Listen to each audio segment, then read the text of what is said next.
지난달 수출액이 작년 동기 대비 34.9% 늘어난 532억 3천만 달러로 집계됐습니다. 10개월 연속 플러스 행진에 6개월 연속 월 수출액 신기록입니다. 코로나19 4차 대유행과 거리두기 장기화로 자영업자 10명 중 4명꼴로 폐업을 고려하고 있는 것으로 조사됩니다. 셀트리온 제약과 HLB, 카카오게임즈, 펄어비스 등 코스닥 시가총액 3위를 둘러싼 자리 다툼 치열합니다. 오늘 월드큐업대교와 서부간선 지하도로가 개통됐습니다. 인근 부동산 시장은 새 길이 뚫리며 기대감이 커지는 모습입니다. 센 경제라이브 시작합니다.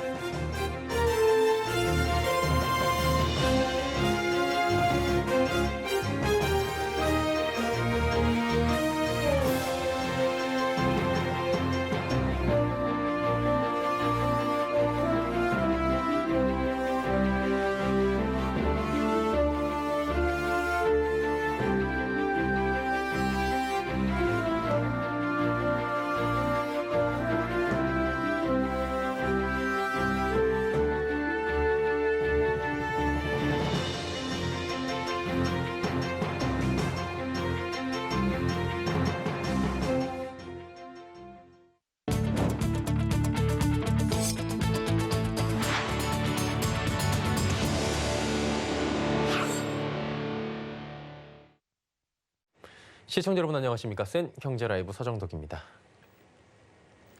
산업통상자원부는 지난달 수출액이 작년 동기 대비 34.9% 늘어난 532억 3천만 달러로 집계됐다고 발표했습니다. 이로써 10개월 연속 플러스 행진에 6개월 연속 월 수출액 신기록을 달성한 겁니다. 주업일수를 고려한 일평균 수출액도 23억 1천만 달러로 역대 8월 중 최고치입니다. 올 들어 8월까지 누적 수출액은 4,119억 달러로 역대 가장 짧은 기간에 4천억 달러를 돌파했습니다. 정부는 세계 교역 회복세가 뚜렷하고 우리 수출의 질도 좋아지며 수출이 당분간 계속 선전할 것으로 전망했습니다. 다만 델타 변이 확산과 수출이 불륜한 등은 불안 요인으로 지적됩니다. 코로나19 4차 대유행과 거리두기 장기화로 자영업자가 받는 타격이 갈수록 커지고 있는 가운데 자영업자 10명 중 4명꼴로 폐업을 고려하고 있는 것으로 조사됩니다. 한국경제연구원은 시장조사 전문기관 모노리서치에 의뢰해 지난달 10일부터 25일 사이 자영업자 500명을 대상으로 실태조사를 한 결과 응답자의 39.4%가 현재 폐업을 고려 중이라고 답했습니다. 폐업을 고려 중인 자영업자 중 94.6%는 경영 부진을 그 이유로 꼽았습니다. 구체적으로는 매출액 감소가 절반에 육박하며 가장 많았고 고정비 부담, 자금 사정 악화 등이 그 뒤를 이었습니다. 현 상황이 지속될 경우에 예상 폐업 시점을 묻자 폐업을 고려하는 자영업자의 33%가 3개월 이내라고 답했습니다. 최근 코스닥 시가총액 상위 종목 간의 지각 변동이 상당합니다. 8월 들어 펼쳐진 코스닥 시가총액 3위 쟁탈전이 9월에도 이어지고 있는 건데요. 김혜영 기자가 전해드립니다. 9월 첫 거래 코스닥 시가총액 상위 종목 순입니다. HLB가 코스닥 시총 3위로 다시 올라섰습니다. 전일 시총 6위로 고꾸라진 HLB는 이날 베트남 보건당국이 나누전의 코로나19 백신의 빠른 상용화 가능성을 시사하자 9%대 강세를 나타냈습니다. 이처럼 최근 코스닥 시가총액 3위를 둘러싼 자리 다툼이 치열합니다. 하루가 다르게 순위가 바뀌며 엎치락 뒤치락하고 있는 겁니다. 종목 간 순위 다툼은 지난달 25일 시작됐습니다. 셀트리온 제약과 HLB, 카카오게임즈와 펄어비스가 주인공입니다. 6거래일 연속 자리 싸움을 이어가고 있는 겁니다. 지각 변동의 시작을 알린 건 게임주입니다. 신작 흥행 소식에 카카오게임즈와 펄어비스의 주가가 날개를 달며 몸집을 키웠습니다. 그러나 이들 간의 시가총액 차이는 2천억 원대에 불과해 종목 간 순위 다툼은 당분간 지속될 것으로 전망됩니다. 서울경제TV 김혜영입니다. 현대중공업 기업공개 흥행에 청신호가 켜졌습니다. 현대중공업이 직원들을 대상으로 우리사주조합 사전 청약을 진행했는데 배정액 2배에 가까운 신청률을 기록한 겁니다. 직원들이 주가 전망을 밝게 점치며 기관 수요 예측에도 긍정적 영향을 끼칠 것으로 전망됩니다. 현대중공업은 오는 2일부터 3일 사이 기관 투자자 대상 수요 예측을 진행하는데요. 총 공모 주식은 1,800만 주로 한 주당 희망 공모 가액 범위는 5만 2천 원에서 6만 원 사이입니다. 이에 따라 공모 자금은 1조 800억 원, 시가총액은 5조 원에 달할 것으로 전망됩니다. 이어 현대중공업은 오는 6일 공모가를 확정하게 되고 7일부터 8일 사이 일반 투자자 대상 공모 청약에 나섭니다. 오늘 정오부터 31번째 한강대교죠. 월드컵대교가 개통했습니다. 또 성산대교 남단과 금천 나들목을 연결하는 서부간선 지하도로도 함께 개통해 상습 교통 정체는 한풀 꺾일 전망입니다. 그렇다면 인근 지역 부동산 시장엔 얼마나 영향을 줄까요? 설석영 기자입니다. 오늘 정오부터 31번째 한강대교인 월드컵대교가 개통을 시작했습니다. 2002 한일 월드컵을 기념해 구상된 이 다리는 오세훈 서울시장이 과거 재임했던 2010년 착공해 11년 만에 공사를 완료한 겁니다. 월드컵대교는 서울 마포구 상암동과 강서구 염창동, 영등포구 양평동 일대를 연결하는 연장 1980m, 너비 31.4m의 왕복 6차선 대로로 건설됐습니다. 출퇴근 시간 상암동에서 가양대교를 이용해 올림픽대로까지 1시간 이상 걸리던 차량 이동 시간은 월드컵대교 개통으로 대폭 줄어들 전망입니다. 성산대교 남단과 서해안고속도로 금천 나들목 구간을 연결하는 서부 간선 지하도로도 오늘부터 운영을 시작했습니다. 서울시는 약 5만 대의 교통량이 분산돼 출퇴근 시간 성산대교 남단에서 서해안고속도로 진입까지 30여 분 걸리던 통행시간이 10분대로 단축될 것으로 내다보고 있습니다. 새 길이 뚫리면서 인근 부동산 시장에선 기대감이 큰 상황이지만 당장 부동산 호재로 작용하긴 어렵다는 분석이 나옵니다. 월드컵 대교와 서부 간선 지하도로 이용자들은 타 지역 사람들이 대부분일 뿐더러 지하철이나 GTX처럼 해당 지역 교통 환경이 곧바로 개선되는 게 아니기 때문입니다. 대교나 도로 개선 사업은 GTX 같은 철도나 그런 지하철 건설 사업만큼 갑자기 주택 시장을 급등하게 만드는 요인이 되지는 못하긴 한 것 같아요. 또 도로랑 인접한 상업시설들 접근성은 좀 좋아질 수는 있을 것으로 보입니다. 서울경제TV 설석영입니다.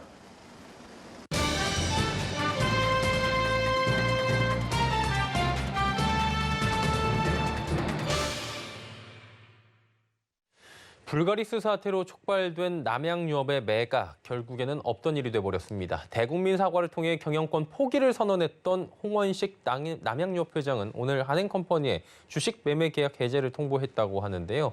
애초 홍 회장에게 매각 의지가 있었는지에 대한 의문도 제기되고 있는 상황입니다. 경제산업부 문다혜 기자 연결합니다. 나와 있습니까? 네, 안녕하세요. 예, 남양유업 매각이 지금 삐그덕거리고 있었는데 결국에는 없던 일이 돼버렸네요. 네, 남양유업은 오늘 홍원식 회장 등이 사모펀드 한행컴퍼니와 체결한 주식 매매 계약 해제를 통보했다고 공시했습니다. 홍 회장 측은 어제 자정 주식 양도 계약의 내용이 이행되지 않았다며 한행컴퍼니에 계약 해제를 통보했는데요.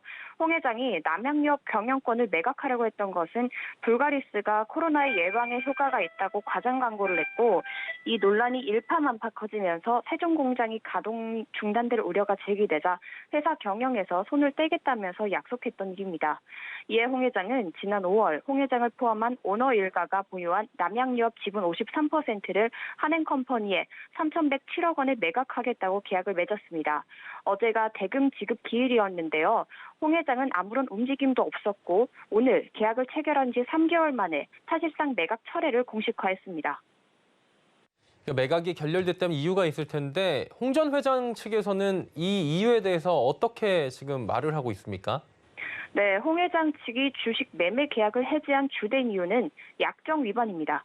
한행컴퍼니가 주식 매매 계약을 체결한 뒤로 태도를 바꿔 사전 합의된 사항을 이행을 거부했다는 겁니다. 또 비밀 유지 의무 위반과 부당한 사전 경영 간섭 등도 이유로 들었습니다. 여기에 매도인에 대한 원색적인 비난 등 기본적인 신뢰관계가 무너졌다고 주장했습니다. 특히 홍 회장 측은 한행컴퍼니가 거래 종결 이전부터 인사 개입 등으로 남양유업의 주인 행사를 했다고 말했는데요. 이를 미뤄보면 홍 회장과 두 아들의 회사 내 거취 문제가 갈등의 요인이 됐을 것이라는 관측이 나옵니다.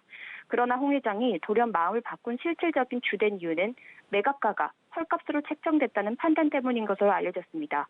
매각이 소비자의 불매 운동이 쫓기며 진행된 탓에 매각가는 3,107억 원에 그쳤는데 시장에서는 계약 체결액이 남양유업이 보유한 유형자산 순장부가액인 3,693억 원에도 미치지 못한다면서 헐값 매각이란 평가를 내놨습니다. 매각 계약 체결 후 남양유업 주가도 크게 올랐습니다. 홍 회장이 한행코와 지분 매매 계약을 체결하던 지난 5월 12일 남양유업의 주가는 주당 36만 원 선이었는데 지분 매각 발표 후에는 70만 원대를 넘어섰고 7월 1일엔 81만 원대까지 올라섰습니다. 여기에 남양유업 세종공장 영업정지 2개월 처분이 과징금 8억 2천만 원으로 경감되는 등 호재가 잇따르자 이런 계약 조건들이 홍 회장의 눈높이에 맞지 않아 돌연 입장을 바꿨던 겁니다. 그냥 원래 조용히 뭐 계약 당사자들끼리 있던 게 없던 걸로 되는 사태하고는 지금이 좀 다른 거 아니겠습니까? 매각 자체가 불가리스 사태 이후에 홍 전 회장이 소비자, 국민들에게 약속을 했던 걸로 보이고요. 눈물까지 보였던 진정성에 대해서는 결국에는 의심받을 수밖에 없어 보이는데 어떻습니까? 네, 남양유업 안팎에서는 홍 회장이 애초에 경영 쇄신과 매각 의지가 있었는지 근본적인 의문을 제기하고 있습니다. 홍 회장이 쇄신을 위해 공언한 회장직 사퇴와 회사 매각 모두 지금까지 하나도 이뤄지지 않았기 때문인데요. 먼저 홍 회장은 지난 5월 불가리스 사태와 관련해 눈물의 기자회견을 열고 대국민 사과를 하며 회장직 사퇴와 함께 자식들에게도 경영권을 물려주지 않겠다고 약속했습니다. 당시 영상 보시죠. 이 모든 것에 책임을 지고자 저는 남양유업 회장직에서 물러나겠습니다. 또한 자식에게도 경영권을 물려주지 않겠습니다. 그러나 홍 회장은 기자회견에서 밝혔던 것과 달리 회장직을 버젓이 유지하면서 상반기 보수액으로만 8억 원을 넘게 수령했고요. 두 아들을 복직하고 승진시켰습니다. 지난 4월엔 회사 돈을 유용했다는 의혹으로 보직 해임된 홍 회장의 장남 홍진석 상무는 기자회견 후 20여일 만이자 매각 발표 하루 전인 5월 26일 전략기획 담당 상무로 슬그머니 복직했고 같은 날 차남인 홍범석 외식사업본부장도 미등기 임원으로 승진했습니다. 게다가 일방적으로 지난 7월 30일 예정한 경영권 매각을 위한 남양유업 임시주총을 홍 회장이 돌연 이달 14일로 연기했는데요. 홍 회장은 준비 부족을 이유로 임시주총을 6주나 미뤘는데 거래 종결 기한인 8월 31일을 훌쩍 넘겨 통보했습니다. 그러면서 당초 30일 임시주총에는 모습을 드러내지 않았습니다. 이 모두 회사 매각을 염두에 둔 오너의 행보로는 쉽사리 이해가 가지 않는데요. 결국 논란을 잠시 피하기 위한 악어의 눈물로 급한 위기를 모면한 뒤 여론이 잠잠해지기를 기다린 것이란 지적이 나옵니다. 예, 지금까지가 남양유업 측의 입장과 의혹들이었고요. 그렇다면 매수자죠. 한행컴퍼니는 입장이 어떤 겁니까? 네, 홍 회장 측이 주식 매매 계약 해제를 통보했지만 한행컴퍼니는 아직 계약이 유효하다는 입장입니다. 한행컴퍼니는 남양유업에 대한 인수 의지에는 변화가 없다면서 언제든 매도인 측에서 계약 이행을 다시 결심하기만 한다면 그 즉시 거래 종결이 이루어지고 위소송도 실질적으로 자동 종료된다고 밝혔습니다. 앞서 한행컴퍼니는 지난달 23일 서울중앙지방법원에 주식 매도 계약 의무 이행을 촉구하는 소송을 제기했는데요.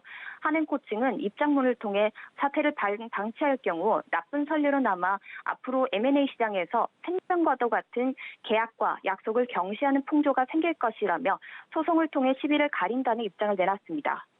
한편 홍 회장 측도 LBKN 파트너스를 법률 대리인으로 선정해 법정 다툼을 준비해왔고 한행코의 계약 해제를 통보하며 결국 양사는 법정 공방을 통해 시비를 가리게 됐습니다. 결국엔 3개월 만에 지금 원점으로 돌아간 것이라고 보이고요. 법정 다툼을 좀 시작을 할 것 같은데 앞으로 구체적으로 어떻게 됩니까? 네, 일단 홍 회장은 법적 공방이 끝날 때까지 한행컴퍼니를 제외한 다른 매수자에는 회사를 매각할 수 없게 됐습니다. 한행컴퍼니는 주식 매도 계약 의무 이행과 함께 홍 회장과 부인 이웅경 고문이 보유한 남양유업 주식 처분 금지 가처분 신청도 냈는데 오늘 법원이 한행컴퍼니의 가처분 신청을 인용하며 손을 들어줬기 때문입니다. 한편 매각 무산으로 비난 여론이 일자 홍 회장은 오늘 입장문을 통해 해당 분쟁이 종결되는 즉시 재매각을 진행할 것이라며 매각 추진에 대한 입장을 재차 밝혔지만 이전과 같이 선언만 있을 뿐 그 시점과 방식은 불투명한 상황입니다. 향후 이행 방안과 추진 계획 등이 담겨 있지 않아 여론은 싸늘합니다.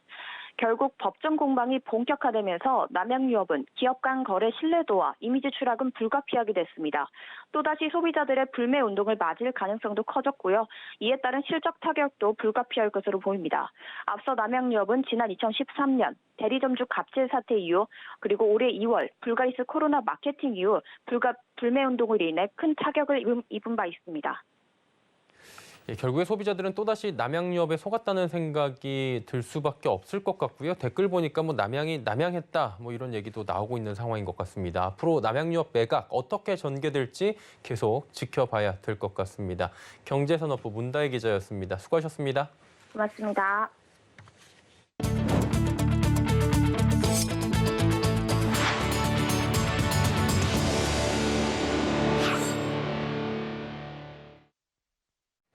통신비를 싸게 해준다는 미끼로 불리한 계약을 유도한 판매점이 소비자에게 배상을 하게 됐습니다. 판매점 측은 계약서에 내용이 명시돼 있다고 주장했는데 보다 철저히 내용을 고지하자는 책임을 물게 된 겁니다. 김수빈 기자입니다.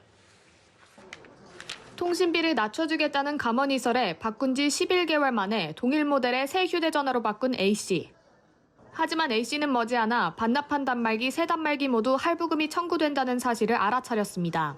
이에 새 단말기에 대한 배상을 요구했지만 판매점 측은 충분한 설명과 중고매매 대금에 대한 지불이 있었다며 이를 거절했습니다. B씨 역시 청구 요금을 7만 원대로 낮춰준다는 판매점의 말을 듣고 7개월 만에 같은 모델의 새 단말기로 교체했지만 받아본 청구서에는 10만 원대가 찍혀 있었습니다. 판매점에 항의한 B씨는 36만 원가량의 배상을 받았지만 두 단말기에 대한 할부금을 동시에 부담해야 하는 만큼 추가 배상을 요구했습니다. 하지만 판매점 측이 거부해 분쟁 조정까지 오게 된 상황입니다. 소비자분쟁위원회는 오늘 해당 사례들에 대해 판매점이 불리한 계약을 요구한 것을 인정하며 소비자 편을 들었습니다. 통신사는 할부 계약 내용이 계약서에 명시된 만큼 문제가 없다고 주장했지만 굳이 고가의 할부금을 추가로 부담하면서 같은 모델로 변경하는 사례는 일반적인 거래로 보기 어렵다고 판단한 겁니다.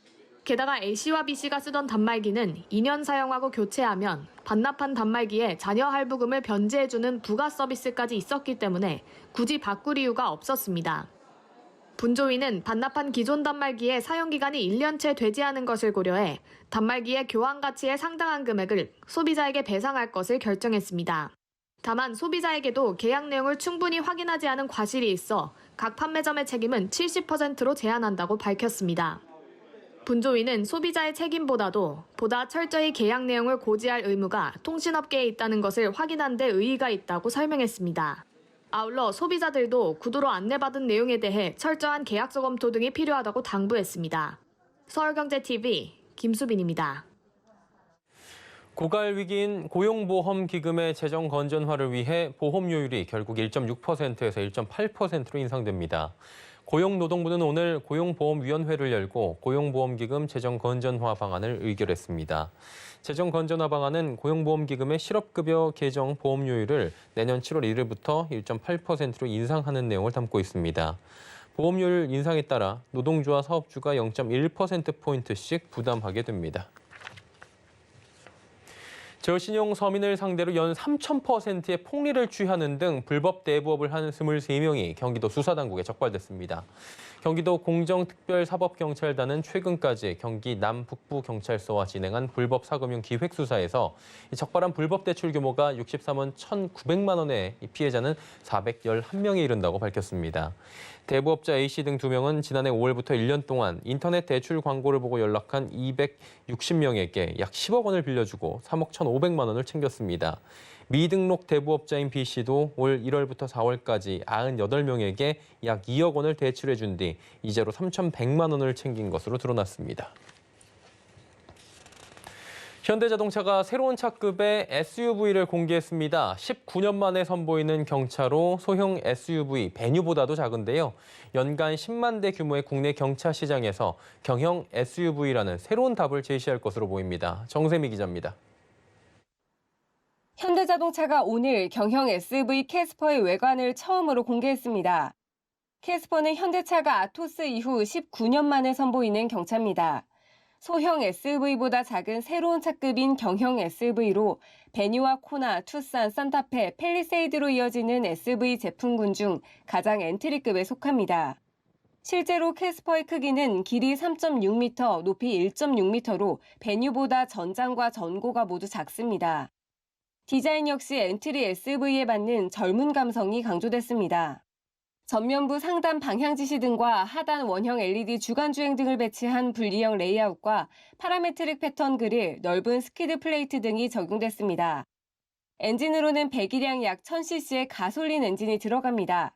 그 결과 1.0 MPI 가솔린 엔진의 기본 모델과 1.0 터보 GDI 엔진이 탑재된 액티브 모델로 운영됩니다. 캐스퍼는 올해 3분기 중 출시되며 온라인으로 판매될 것으로 알려졌습니다.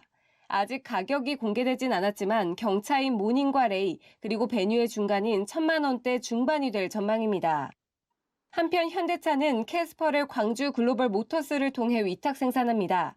현대차와 광주시 노동계가 함께 만드는 대한민국 제1호 상생형 일자리 기업으로 오는 15일 캐스퍼 판매를 위한 본격 양산에 들어갑니다. 서울경제TV 정세미입니다. 제네시스가 미국 신차 품질 조사에서 프리미엄 브랜드 2위에 오르며 5년 연속 상위권을 유지했습니다. 제네시스는 미국 시장조사 업체 JD.Power가 발표한 2021년 신차 품질 조사에서 프리미엄 브랜드 2위를 차지했다고 밝혔습니다. 올해 조사는 총 32개 브랜드 224개 차종 중 지난해 11월부터 올 2월까지 미국에서 판매된 신차를 대상으로 223개 항목에 대한 조사가 진행됐습니다. 이 결과 제네시스는 148점으로 공동 상위에 오른 포르쉐와 링컨에 15점 앞섰습니다. 1위는 144점을 받은 렉서스가 차지했습니다. 이 외에도 차급별 평가에서 G80가 어퍼 미드 프리미엄 차급 1위로 선정돼 최우수 품질상을 수상했습니다. 친환경 수소 연료 저장 솔루션 기업 일진 하이솔루스가 코스피 상장 첫날 따상에 성공했습니다. 오늘 일진 하이솔루스는 공모가의 2배인 68,600원에 상장해 가격 제한폭까지 오른 89,100원에 장을 마감했습니다. 일진 하이솔루스는 기관 수요 예측에서 공모가를 희망 밴드 최상단으로 확정하고 일반 청약에서 증거금 36조 7천억 원가량이 몰리며 따상에 대한 기대감이 높였습니다. 상장 이후 양산 대응과 제품 원가 경쟁력 강화를 위해 3년 동안 약 1,900억 원을 투자해 수소 저장 시장을 선도하겠다는 포부를 밝혔습니다. 국내 배달원 숫자가 작년 하반기 기준 40만 명에 육박하는 것으로 나타났습니다. 국회 기획재정위원회 소속 더불어민주당 양경숙 의원이 통계청에서 받은 자료에 따르면 지난해 하반기 배달원 취업자 수는 39만 명으로 2013년 조사 이후 최대치를 기록했습니다. 1년 전인 2019년 하반기와 비교하면 11.8%가 늘어난 수치입니다. 배달원에는 우편 집배원, 택배원, 음식 배달원, 기타 배달원이 포함됩니다. 지난해 배달원 수가 늘어난 데는 코로나19와 사회적 거리두기 조치에 따른 집콕과 함께 증가한 배달 수요가 상당한 영향을 미친 것으로 보입니다. 실제로 온라인 쇼핑 동향을 살펴보면 지난해 온라인으로 배달 음식을 주문하는 음식 서비스 거래액은 17조 4천억 원으로 1년 전보다 78.6%가 증가했습니다.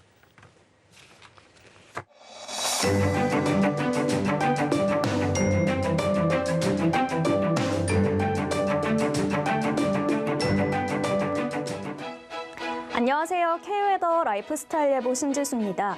현재 수도권은 비구름이 빠져나갔지만 동해안 지역을 비롯해 아직 곳곳으로 비가 내리는 곳이 있고요. 오늘 저녁부터 경상권 일부 지역은 다시 흐려져 비가 올 수 있겠습니다.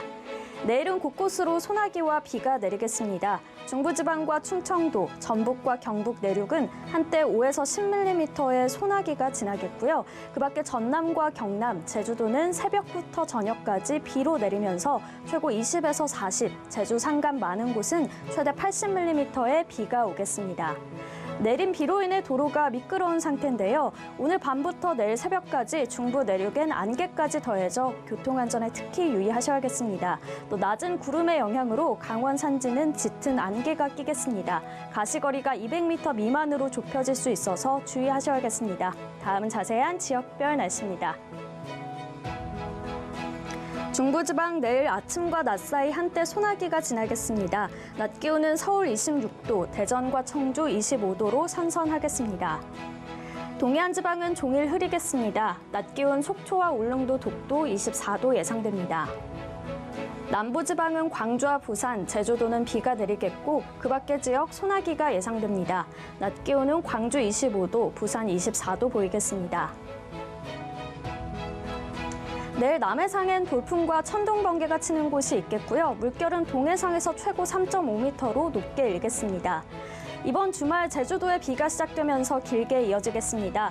다음 주는 서쪽 지역부터 비가 시작되겠고 화요일에 대부분 지역으로 확대될 전망입니다. 날씨였습니다. 센 경제 라이브 저희가 준비한 소식은 여기까지입니다. 편안한 저녁 시간 보내시길 바랍니다. 고맙습니다.